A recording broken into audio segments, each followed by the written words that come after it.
Hey, what is going on, YouTube? Aaron here. We are back, ladies and gentlemen, and it didn't take long. We are in Anchorage with the potential XP record. I think this XP record is going to be broken, but maybe like a day 2 XP record. But yeah, I have no idea what the Wargaming balancing department is doing, but they decided to buff this ship from its rental form. If you guys did not know, Wargaming had this a couple weeks ago in rental, and they since buffed it. I think the reload, and I'm not even exactly sure. You guys know I was out of town, didn't even do a patch notes video, but regardless, we decided to give her a go for her final video or her first look, whatever you want to call this video.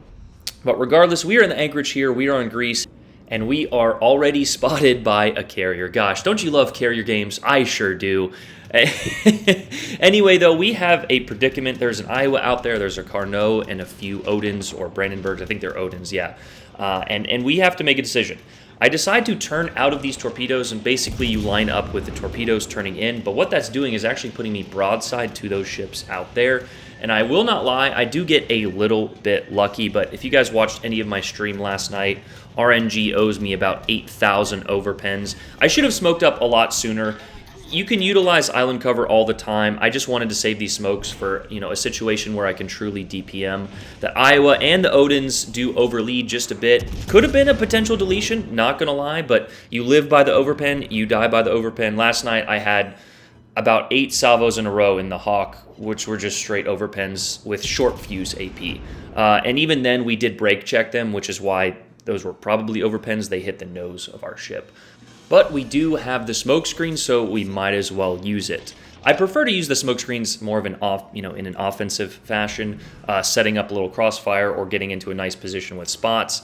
And here I'm actually asking the carrier for spots because of that reason. I did use my smoke, and we don't really have any available spots. I will say, I did end up having a half-decent team. You can actually see the carrier sort of going after that destroyer over there, which I don't mind at all. That is 1,000% your job in a carrier, is to go after and help hunt out the destroyers initially. But the other part 1B of your job in a carrier is also to spot. So we're kind of just sitting here in no man's land.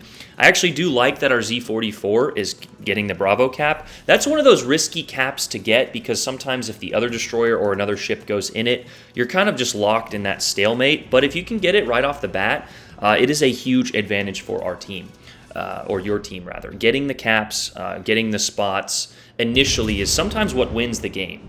But regardless here, we're just going to utilize these islands and DPM. That is your job in the Anchorage. On top of that, you do have a pretty chunky armor profile, which we will go over at the end, as well as just a beautiful complement of actually decent American torpedoes on top of 12 203mm guns. Now, the balancing factors are you are not quite as maneuverable as let's say the Baltimore or the Buffalo or any of the other American heavies. But if you know how to position and you can just, pay attention to your angles and different things like that and not, let yourself get caught by the carrier like I did in the first salvo, you can do, this ship is going to be insanely strong. They did, knock the reload, and we are running a full DPM build with the epic or legendary reload mod, so our reload can get, I think it's 10 something base, and it can get down even lower than that. So basically, a Buffalo at tier 7 with torpedoes. But you are lacking that radar, and like we talked about, that radar can have a lot of utility, especially when you are playing solo.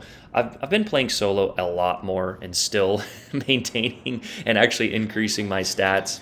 I just don't have fun playing in divisions anymore. I actually ran into kind of an elite division this morning, and we mopped the enemy team. That part of the game is not fun, but last night it definitely would have helped a little bit of the update day frustrations. Regardless here, though, if you look at the map, our team actually has a decent presence on the C side, the CD side. That carrier is still going after that destroyer, but as a result, we don't really have that many, spots on our side. So what we're going to do is we're going to kite out here and try to reposition and see what our team needs. Now, you may say that this is a non-manly play, but once you realize that you can't just sit there in the middle forever if you don't have any spots, that is one of the pet peeves of mine as a cruiser main. People utilize island cover, which is fine, and then they just sit there for the entire game. If you're not getting damage, or if you haven't shot your guns in 5 minutes, depending on this, if the situation calls for it, you need to move, especially if you're in a high DPM cruiser such as the Buffalo or many of the other spamming cruisers. I think the battleship mains or your friendly teammates, when they complain about the island campers, that is what they're talking about. If you notice, though, we actually dodged a few salvos in between repositioning there. And here's a perfect opportunity of not shooting, explaining what we were just talking about. If I shoot here, I am detected. There's an Iowa, there's an Odin, and I think there's a Carnot out there. And we saw the shells from that Tirpitz. Yes, we could have gotten 2,000 more damage and 1 kill.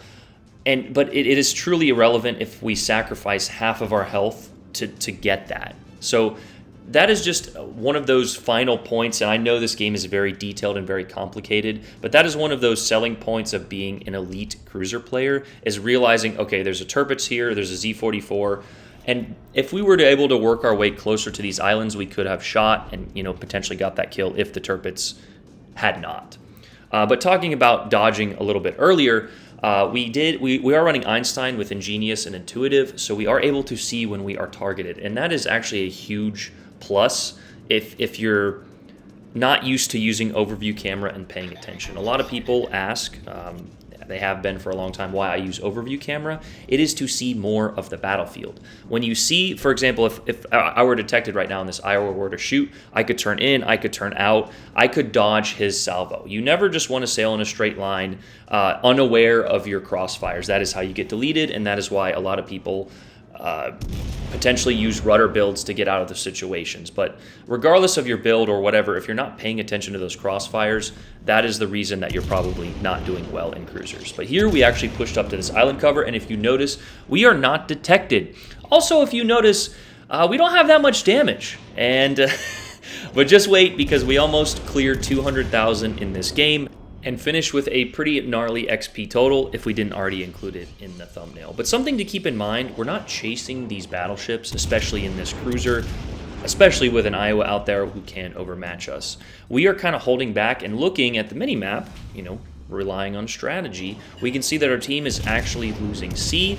That battleship there has pushed in, and we need to defend that flank. Our Z44 makes a play I probably wouldn't have, but it actually works out, and considering he got both the Bravo and Alpha caps, and he's pushing out, getting spots, I think that the Z made the correct play in this situation and helped our team win this game. As I've said many times, not every game is going to go exactly according to plan. You need to read the mini-map and adjust accordingly. But what I am reading is that we've got a few ships on that CD side which are pushing through. Our carrier is, kind of just donating his planes. I don't know if the Clear Sky medal has gone up yet for the Hawk, but he gave the Hawk a clear sky. So we know at the very least that he's kind of losing planes at a moderately fast rate there. But in the meantime, we are going to DPM and put our ship in this kind of angled out position. Why? Well, if that Carnot rushes us, well, not in this position, but if he were to start rushing us, we would turn out even more and get our torpedoes on target. I'm not going to lie, I actually don't think I even launched a single set of torpedoes, which just proves how strong this ship is, because you compare this to the game we had a couple weeks ago where I get, 3 or I think it was like 7 torpedoes on target. You can just rack up that damage, but this game proves you actually don't even need them. Here I see if I can launch them real quick, cheekily around those islands, but they closed the arc there and we could not. But what we did is we angled out, as we can see that this Hawk is pushing through and he will have our broadside. So always paying attention to your positioning, who has your broadside, what is going on, just mini-map awareness. I don't know how many times I have to say it, but considering the teammates I got last night, I could probably do videos for the rest of my life, and it still wouldn't matter. But here, again, we're just angling out, trying to DPM him. We actually switched to the AP, mainly because those British battlecruisers and even British battleships have moderately weak broadsides. We actually get a few nice penetrations. We unfortunately miss the kill, though, which would have been nice because we have that legendary mod, which you see is only ×2 right now. And I wish I would have got it a little bit sooner, but there is still so much damage on the board. We go ahead and switch to the HE as the Carnot is angled. I really like having the AP, especially in my American heavies, but you need to switch ammo, especially in a cruiser, when the situation calls for it. It bugs me so much when I see battleship mains just bow tanking, spamming AP. You definitely want to shoot AP in your battleship. Yes, you can, obliterate superstructure, but you can only do that 1 or 2 times before it really starts to saturate. And what that means is saturation in this game. If you've ever launched torpedoes into the bow of a ship or shot the bow of a ship or the superstructure or any part of the ship really, it only has a limited amount of HP. So if you launch lightning single fire torpedoes into the nose of a ship and it has a lot of, Yamato for example, you could connect torpedoes after that bow fully saturates, you could hit that part again forever and it wouldn't kill him. Except with the caveat of AP, I do believe, still gives 10% damage, but that is just a different caveat. So saturation is a mechanic in this game, if you guys did not know that, which is why just spamming AP at battleship superstructure over and over again, instead of switching to HE, if said ship, it's most likely a battleship is bow tanking you, is just the wrong play. But here, as we talked about, we are moving back, and because of our cap advantage, we have a decent point differential right now, 250 point advantage, and we are basically tied on ships. I think we have a cruiser to their battleship. But here, the Shokaku, I don't blame him for making this play, but it's going to come back to haunt him, trying to be, a little adventurous there and get the capture point. And here we get, again, a touch.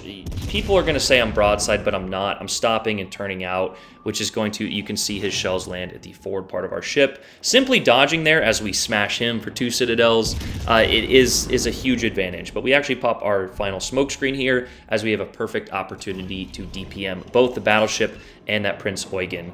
I don't understand how people get to tier 7 and still sail broadside, but that range, especially in an Eugen or a German cruiser, that's going to be a huge no-no. You saw the double citadel there, he turned, but we still get a few other gnarly penetrations. And now we're racking up the damage. We've got a ×4 booster and 1 kill, so we're getting that little bit of extra damage, and there is the Confederate. The Shokaku is essentially trapped.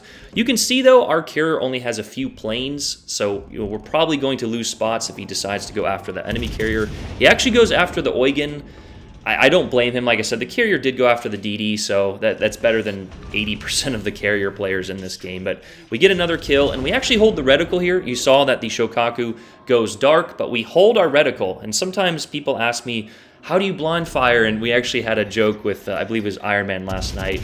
I made a pure random blind fire guess, and I missed, and then I got a DD in smoke, and he's like, oh, well, we were just kind of joking around. But holding your salvo, right?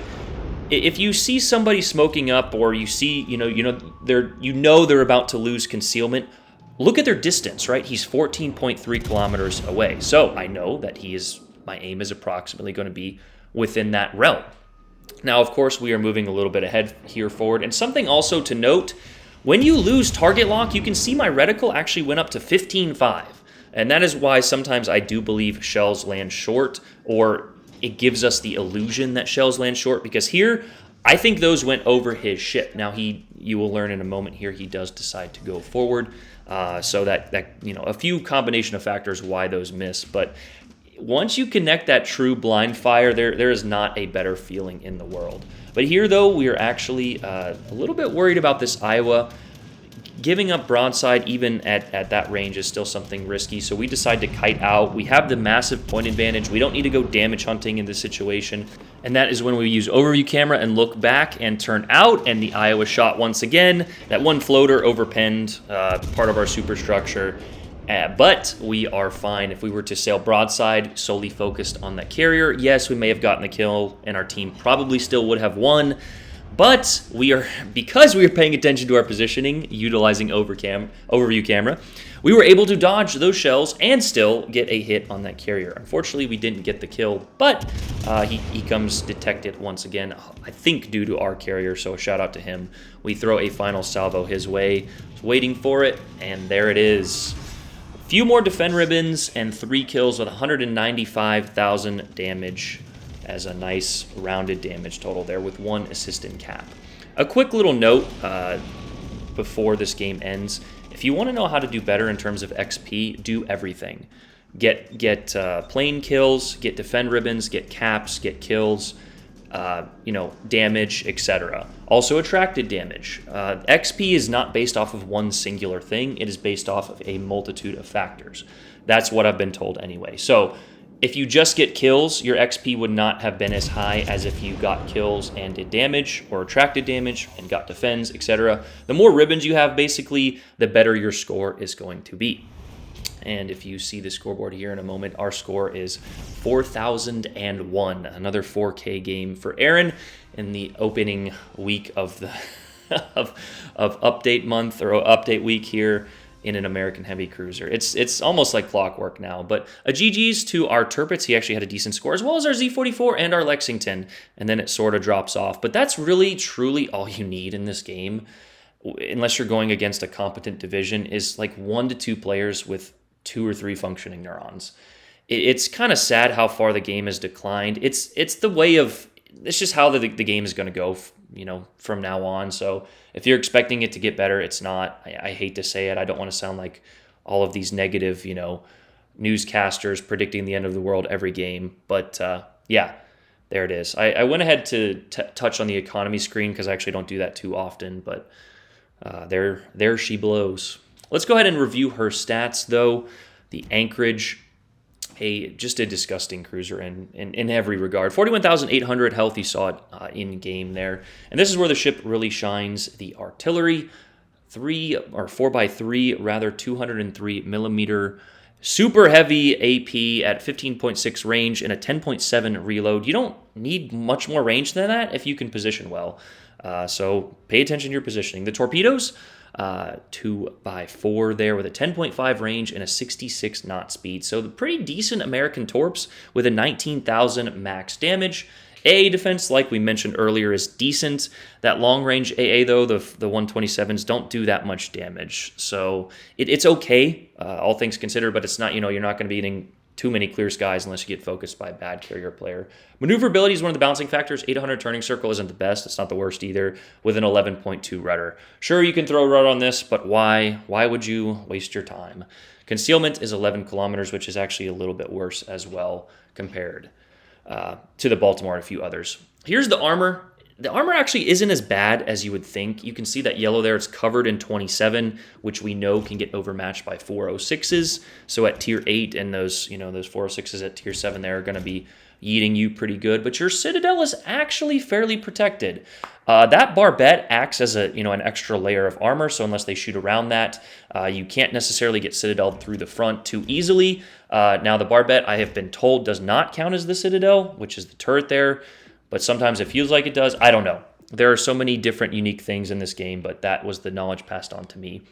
You can see the front Citadel there kind of peaks below. So if you shoot directly at the nose and it kind of goes down into the bottom there, you can get punched pretty hard. And if you angle, reducing that angle from 45 and all the way down to 0, you will be protected on your Citadel. But something that I have noticed is I will get Citadel due to plunging fire, which is kind of that top 27 millimeter deck there. Here is our commander, Einstein, the GOAT of all GOAT commanders. Ingenious, and that is the one. Ingenious tells you how many ships are shooting at you, as well as Intuitive there, which adds to your radar duration, but it more importantly tells you where the closest ship is.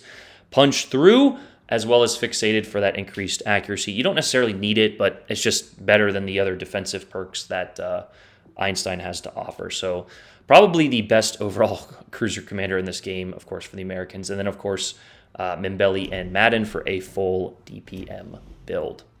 If you're free to play, you can run Scott. It's basically the same thing without those defensive perks. You could run Look at Me Now, or that perk in the third slot, which gives you the same thing as Ingenious there. But just a very good overall package. This is so much better than the Z44. And yeah, we're back to tier 7 campaigns. I kind of like it. I hope they keep mixing it up, so we don't really know. But yeah, there's the sonar, there's the smoke. Decent American smoke, not too long.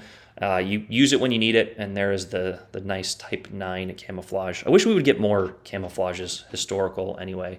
And there is the nice little finishing screen of the USS Anchorage. But a very good ship. I have no idea what the buff department... I don't want to complain, but man, they have no idea what they're doing, legitimately. I hope they don't watch this video. Actually, I hope they do, because, guys, you need to get out of the notebook and play the game. Or maybe talk to your super testers or people who have some knowledge of the game. Buffing the Colbert not buffing the San Diego, buffing the Anchorage. I mean, the Salem nerf is warranted. The P-Bag buff is warranted, but I feel like it's like, Chili gave us this example. He said, it's like somebody tells me to clean my room and I remove one piece of trash every month. Yeah, I'm cleaning my room, but it's like, and that's how I feel about the balancing department. I'm sure they have premiums to sell. They got to keep the lights on. I get it, but man. Anyway, enough of the little rant there. This video's been long enough. Love you guys. That's the Anchorage XP record, potentially for 2 days here. I'm sure it's going to get smashed. Aaron out. Peace.